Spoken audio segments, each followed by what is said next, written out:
Good morning. Welcome to Mashpee Men's Club. We're really proud and happy today to have our guest speaker, Wayne Soares, who is an actor, comic, and television host. The former ESPN Radio Broadcaster also travels the globe entertaining men and women of the United States military. Wayne has performed in Afghanistan, Iraq, South Korea, aboard the USS Abraham Lincoln, Flagler Army Hospital in Hawaii, as well as Landstuhl Military Hospital in Germany. He is the host of a new video series sponsored by Berkshire Bank titled Veteran Spotlight Special Moments. In addition, Wayne writes a syndicated column, Veteran Spotlight, that runs in many newspaper outlets, including Rally Point, the nation's largest online support network for active military and veterans. In fact, 1.9 million members.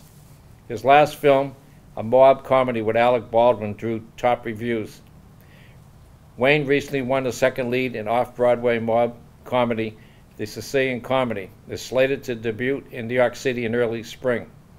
He is the host of his highly popular podcast, A Walk Down Memory Lane, which features former professional athletes from the world of sports.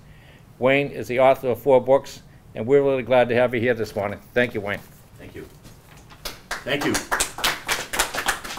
Thank you. Wonderful intro. I'm delighted to be here, gentlemen. I want to thank you very much again for taking the time and affording me this this great opportunity. One of the downfalls we were kind enough to mention was my new lead in the or the second lead in the off-Broadway. This called the Sicilian Society. All right, just a prop, no problem. We're all set with that, Bill. Yeah, no worries. No, that's okay. I had to put on about 35 pounds, and we were supposed to debut December 1st. So now they pushed it back because of COVID, and New York City is just devastated. So the Orson Welles appearance today is not really me, but I've had to carry this 35 pounds around, hoping that we can get the play going and up and running. We're supposed to debut at the Atlantic Theater in New York City, but it looks like it's going to be about mid to late February. In any event, I've had the distinct honor to interview 35 World War II veterans through my nationally syndicated column, Veteran Spotlight. Many have become good friends over the last year and a half, and I treasure my time with them because they truly are the greatest generation. So as a tribute to them today, here are some of their stories. I'm reminded of Navy Quartermaster Jim Crossan on Wakayama Island in the South Pacific, a young 17-year-old hitchhiking to Tokyo with another seaman to see General Douglas MacArthur exiting from his car amongst a horde of onlookers directly across from the Emperor's Imperial Palace. Jim telling me it's a moment he will never forget. Of 96-year-old Lieutenant Al Benjamin's amazing 31 missions flown with the 8th Air Force, and how he was taken to the hospital by the French resistance after he and his crew bailed out after a bombing mission. An old woman telling him the story of how her 2 sons were executed by the Nazis as freedom fighters, and of her youngest boy that was in hiding until the Americans came to liberate them. Lieutenant Benjamin telling me the story moved him to absolute tears. Of 94-year-old Navy Seaman Red Blanchard, a dear friend, recalling how kamikazes dropped out of the sky while he was a gunner on the USS Duluth, and how he hit the deck as Japanese aircraft crashed into the side of the ship, and how he made young seamen eat saltines so they wouldn't get sick. I'm reminded of 95-year-old Navy combat medic Rick Williams talking about landing on the beach at the Battle of Okinawa, the death and carnage, how he never wanted to make friends for the fear of losing them so quickly, how he prayed and prayed to God to get him through this terrible ordeal, and how they had to bring in 10,000 mongoose because poisonous snake bites at times were worse than enemy bullets. Of good friend, the late Javier Deakian, who fought in Patton's Third Army, recalling he and his fellow troops coming into the town of Weimar, Germany, and gagging on the horrific smell from the Nazi concentration camp Buchenwald, telling me that if you wanted to find General George Patton, all you needed to do was go to the front lines. Of 99-year-old Lieutenant Commander James Canty, telling of an on-air sea rescue aboard the USS Pomfret, saving the life of a downed U.S. pilot in enemy waters, and when his patrol ran into a Japanese convoy, holding his submarine down for 30 hours. The courage of his men, and the sinking of an enemy freighter, and the disablement of 2 others. Of Sergeant Bob Davis, 93 years old, United States Air Force, assigned to track enemy planes in a Quonset hut around the clock on the island of Eniwetok. Of 94-year-old Tom Kirby of the Marine 3rd Air Wing, recalling returning from patrol from Midway, seeing soldiers coming back from Iwo Jima, the band playing, guys in wheelchairs, stretchers, and on crutches. To hear that music and to see those guys, God bless them, he would say.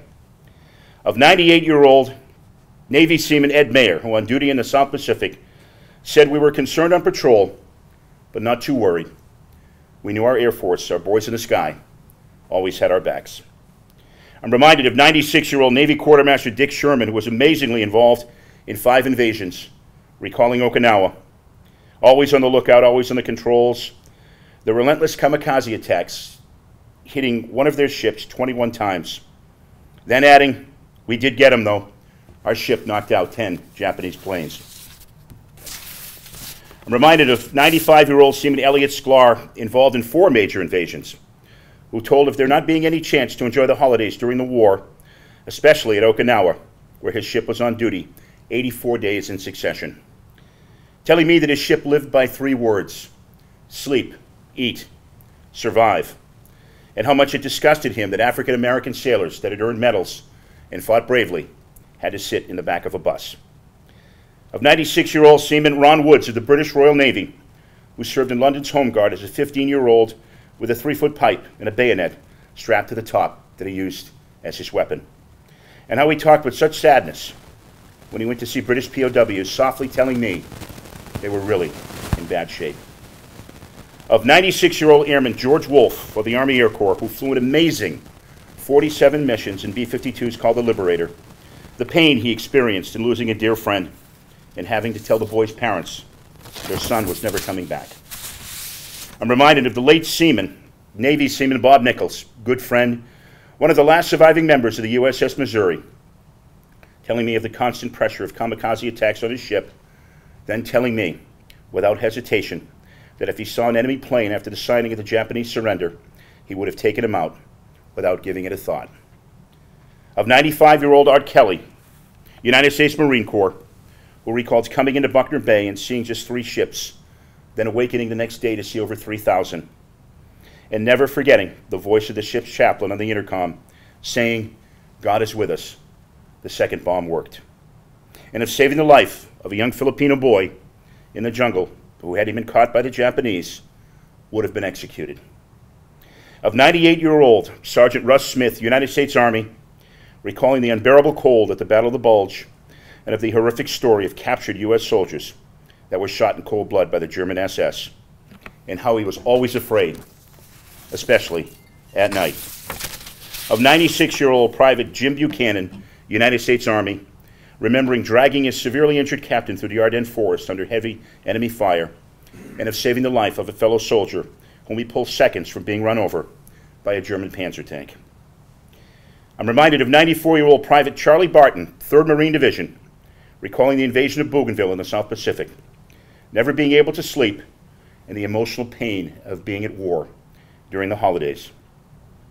Of 97-year-old Corporal Frank Borelli, United States Army, telling me of the intense horrors of the Nazi death camp Buchenwald, and being led into a room and seeing where SS doctors made shades from the skin of dead prisoners, telling me it's a moment he will never forget.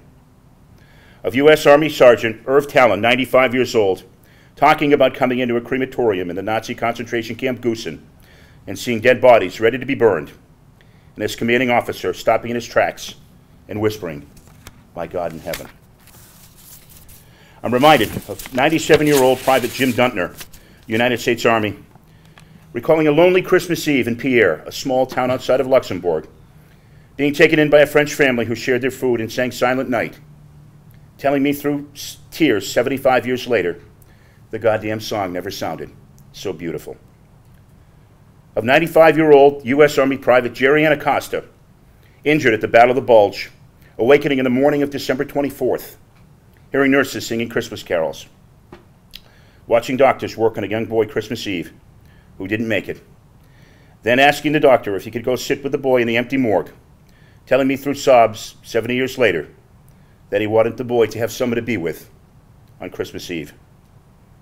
Of 95-year-old Seaman George Preston, recalling a mission as a frogman at the Battle of Tarawa that took him so close to the beach at night he could hear the Japanese soldiers talking, then fearing for his life as the soldier waded into the shallow water, jabbing his bayonet repeatedly, only a foot away as he held his breath beneath the water.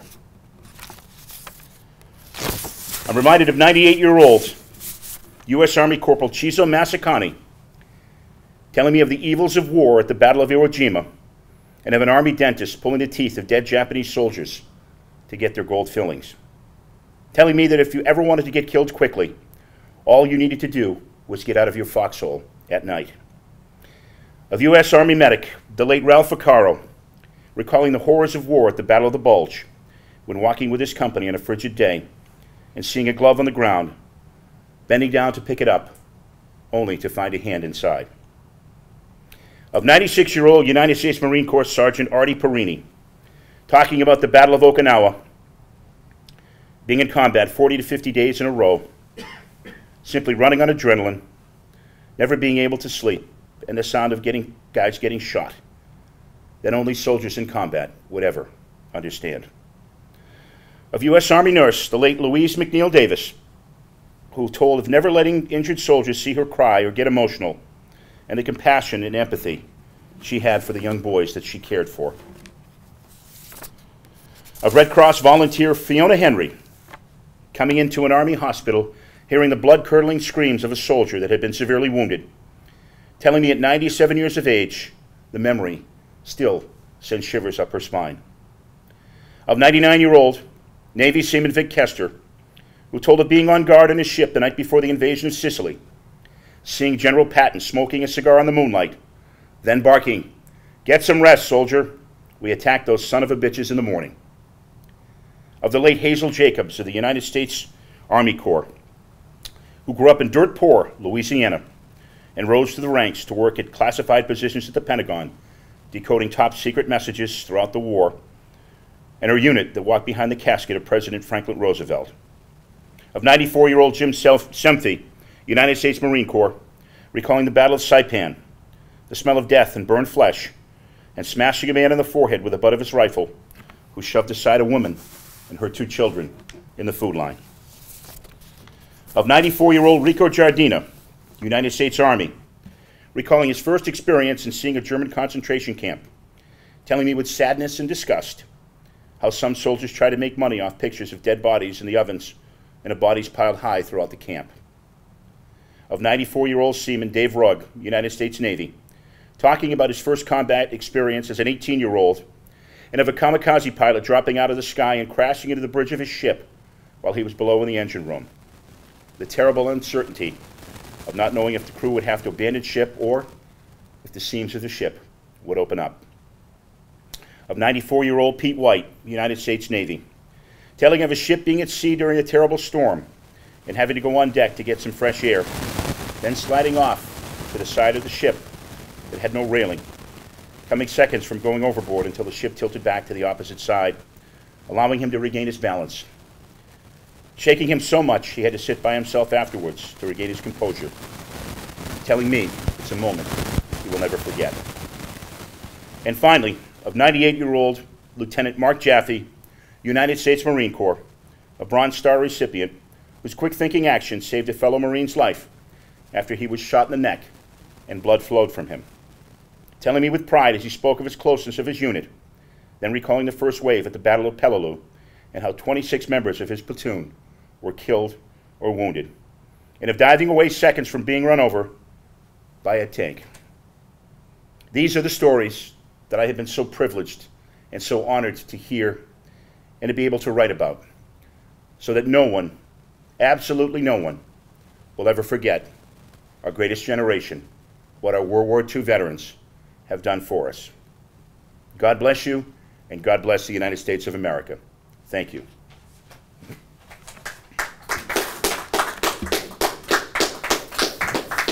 Do we have any questions we'd like to ask our guests? Please, open it up, please.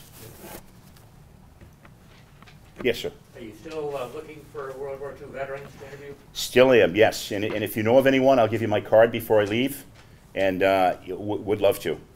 Well, my uncle, who was 99, was on the Franklin, hit by kamikaze. Oh, wow.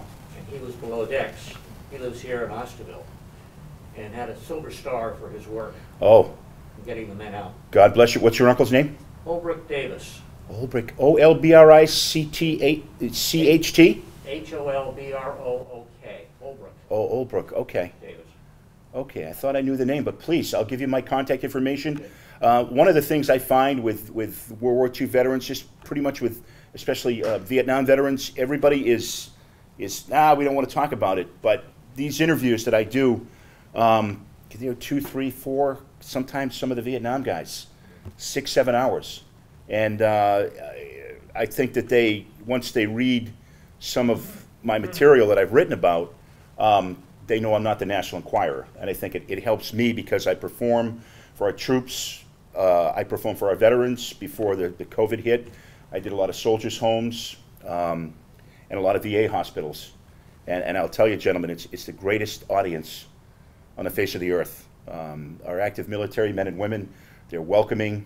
Our veterans, and we try to, with the older folks, the VA hospitals, we try to do some shtick, some song and dance, and some old, Borscht Belt stuff, and some imitations and things like that they will identify. And knock on wood, it's been very, very, very successful. I will say probably one of the toughest performances I've ever had to give. I was at Landstuhl Regional Medical Center about 3 years ago over the holidays, and one of the public affairs people came in and said, "Mr. Soares, would you be willing to, the captain would like to see if you would be able to entertain in the hospital." And I said, "Oh, of course, sure."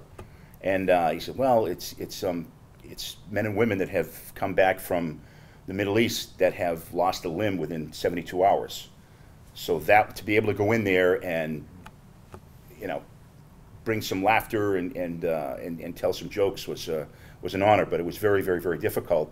And I think one of the biggest things when you do that type of work is you can never ever let the people in the hospital see you get emotional. That is the kiss of death, because I can tell you this from personal experience, gentlemen. That's not what they're looking for. They're looking for laughs. I mean, I stole a line from Bob Hope when I walk in. "Ladies and gentlemen, great to be here. Don't get up." And I've used that, and they love it, and it's the same response, because they don't know what to do. And I think that listening is a very, very, very big, very, very, very big thing. And you take a lot of there's a lot of memories that you have that I take back, and it's very powerful, and I'm just really honored to be able to do that. But I would like to interview your uncle. It would be an honor. 99 years old. We got to get these guys. We got to get them quick. Got to get them quick. Any other? Along the way, I'm sure you've interacted with a lot of families as well too of the veterans. Yeah, and it's a great question, because one of the he became a good friend. Brian Sullivan is a Vietnam veteran, and he was telling me just yesterday, we were doing our big food drive at the Plymouth VFW, and he said, everybody writes about the veterans, but a lot of times it's the spouse and the children that go through. He said, "My wife, he was in Vietnam for 1.5 years. He said every time a car pulled up outside, my wife became frantic, because she didn't know if getting out there was going to be the priest and the commanding officer or whatever it was." So God bless the spouses that endure. And when our veterans come back, especially World War II and in Korea and Vietnam, nobody knew what PTSD was, and they just came back and they sucked it up and they went to work. And I think that is so admirable. It's just it's unbelievable. And the spouses and the kids had to go through it a lot.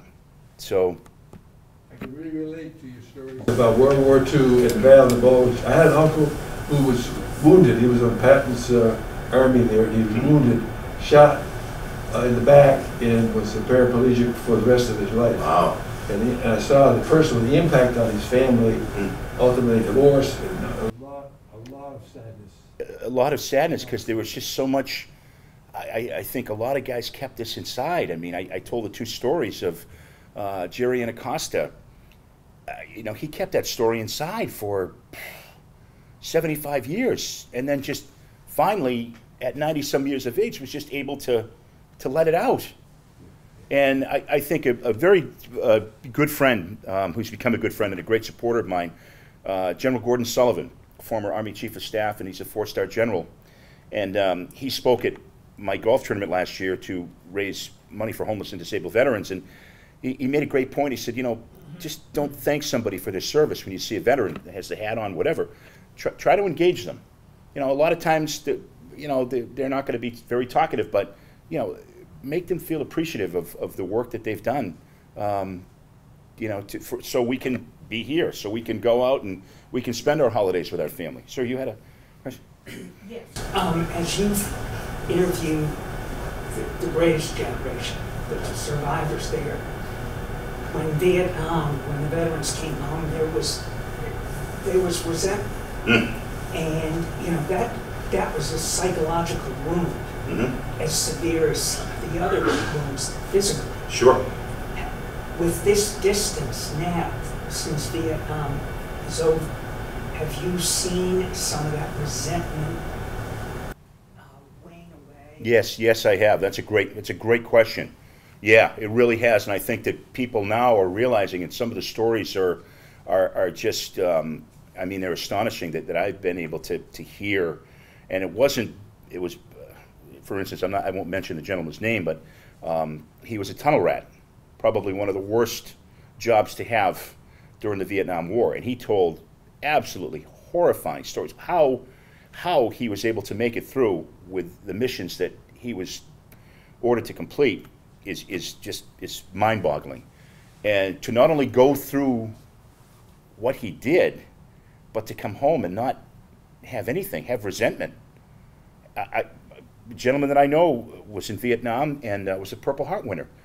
And he got off the plane in San Francisco, and people were actually spitting at him and jeering at him. And he walked over and he took his Purple Heart and he dropped it in a trash can. And that was it. A lot of guys that came home would never, ever put their uniform on because they were open to ridicule and potentially, you know, harmful situations with verbal and physical abuse. And one of the things that I've known from my 12 years of doing comedy and traveling and entertaining our troops is a soldier does what he's commanded to do. I don't think anybody ever that wanted to go to the Vietnam War, I don't think anybody wanted to go. But they went and they did their job. And, you know, to me, any time that I see and I write quite a bit about them too in my columns, they need to have that recognition. And they serve their country like anybody that's in Afghanistan now, in the Middle East, Desert Storm, World War II, Korea. And I think that they really, really, really need to be recognized. And I was with a bunch of them yesterday, all Vietnam guys, all guys that saw heavy action. And just try to make them feel comfortable and, you know, joke around with them a little bit and say, hey, thank you. Thanks a lot. And a gentleman I was with about a month and a half ago, he marched in a parade 3 or 4 years ago. And he couldn't believe as he came up, and he became very emotional. He said that when I looked and saw World War II guys struggling to get out of their chairs and their wheelchairs and to come up and to salute and standing there and saluting us, he said, wow. He said it was powerful. Yes, sir. When there are a lot of organizations out there advertising all the time and soliciting for contributions to help vets of any ilk. Would you share with us your priority list for those that are good and those that are spending more on advertising than they are on the people that need the money? Well, I know my dear friend George McClary has a wonderful golf tournament, and that goes 100% to our wounded veterans. It's a fabulous organization. I get you more info and give you his contact information. This is the second year we've run the Wayne Soares Celebrity Golf Tournament, and Rico Petrocelli, we've been blessed to have him as our tournament chairman the last couple of years. General Sullivan has spoken. Our first year, we were very fortunate to have 2 World War II vets there. We lost Javi Ardikian, but Jim Crossan, and they rocked it. My golf tournament, 100%. Nobody takes a salary. 100% goes to homeless and disabled veterans. So if you can, you've got my email. I'll do a little research to help you with other things like that. But just those are, and a little selfish on my extent. But we work with the Cape and Islands Veterans Outreach Center, which is a phenomenal organization. So I think Soldier On is a great one as well. Wayne, do you ever think we'll see a veterans hospital here on the Cape, for the Cape of the Islands? I talked about for years and years. I hope so. I really do, because I've performed in Bedford. They've got a fabulous one up there. I've been to Brockton. They've got a great one. I was in Leeds a couple of months ago. Actually, not a couple months ago, right before the pandemic hit. And I really do. I really think we need one, because I know a lot of guys that go to Brockton. Sure. And we need one here. And absolutely. You know, I think the key is in anything is to have an extremely strong veterans agent. And I know in Plymouth, I don't know the one here in Mashpee, but in Plymouth they have an extraordinary one, Roxanne Whitbeck. And when you have that type of strong person there, dedicated to improving things for the veterans, I think you're only going to it's only going to go up. And another question: why do you think there's more PTSD nowadays than 25, 30 years ago? Well, I think it's a societal thing. There's a lot of, I mean, growing up when we never really had any anxiety, and I'm not a doctor or anything like that, but I just think it comes, you know, with societal changes. You know, we didn't recognize this now until I think in Desert Storm. I think that it really came about where people, you know, men and women were able to get the PTSD. You know, they were able to get help. So I don't know if that answers your question, but I just, you know, I think,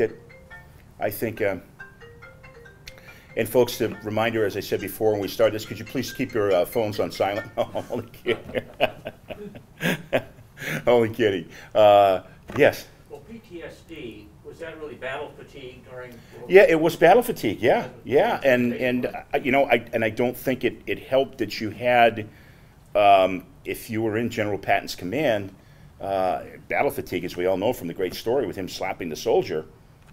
Goodness gracious! I mean, that has absolutely, positively, you know, no place. I mean, these men and women are putting it all on the line, and people handle it differently.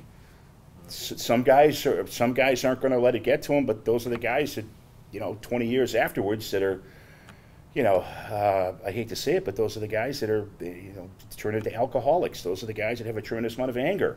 I think one of the great things right now is to get that person or persons coming home and to be able to give them treatment. And it's very, very, very important, because what happens, and I've been told and I've seen it, is you have a soldier that has a strict regimen every single day. And they're told where to be, what time to be, they go out on patrol at a certain time, and then they come back home and they have that free time. And the free time, sometimes it doesn't work to your advantage. And survival guilt. Exactly, exactly. And I know guys that have the guilt of not going to Vietnam. They had PTSD from that, and you have to sit down. I sit down, you know. For instance, a gentleman was in California at a supply depot, and I said, well, you know, Rich, if you weren't at that supply depot giving supplies to the guys in Vietnam, I mean, you were part of that whole cog, that machine that did stuff. You weren't doing the fighting, but you were able to get supplies to the guys who were doing it, and you saved lives. Did you ever visit the Holyoke Soldiers' Home? Yes, I've actually performed there, and that really hits home with me. I was there 2 years ago, and I'm a very outspoken critic. I don't tend to get that much, but that never should have happened. There was a lack of leadership. And then when they were supposed to step up and hold themselves accountable, all the hierarchy did was say, well, you know, it wasn't me.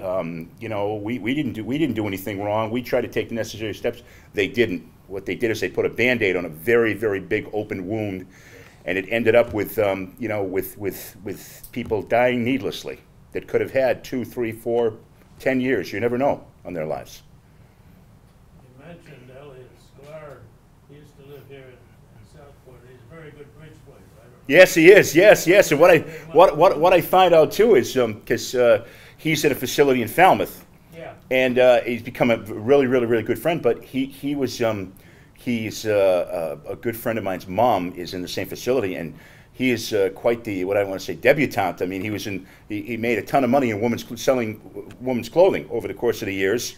And boy, does he have a line, boy! I'll tell you, he's the fashion Eddie Haskell when he comes into the dining room. I can tell you that right now. He makes every woman blush, and a really good guy. And again, without getting too personal, but there's somebody that's still, because, as he said, I was a young 17-year-old, and the thing that saved him when he came home was meeting his wife.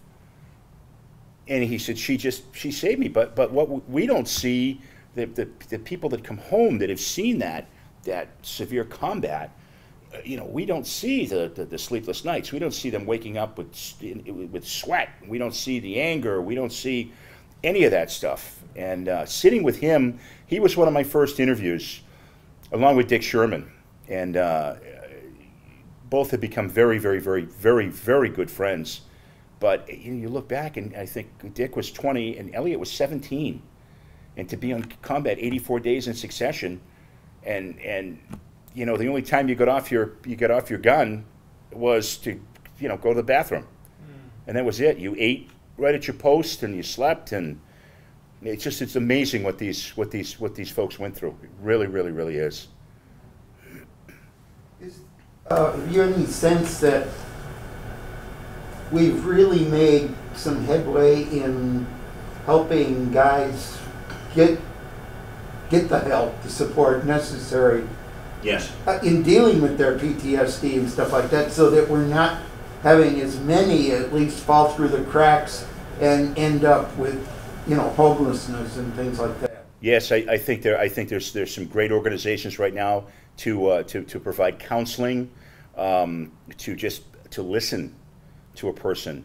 There's art therapy right now, which is fabulous for veterans that have been in combat, that have helped a tremendous amount of veterans. One of the gentlemen that I wrote about, I won't mention his name, was a Korean vet, and he told a story of it was a bombing mission, and they were being bombed, and one of his memories that he still can't get out of his mind was a woman. She was coming down the road, and there was in the back there was red fire from the explosions and things like that, and she was running down the road nursing a baby, and it's something that he said was very powerful. He could never get out of his mind, and yeah, so I think that there's a lot of organizations out now that are really dealing with the problem, and I say, you know, hats off, thumbs up, you know, keep it up, and a lot of it too is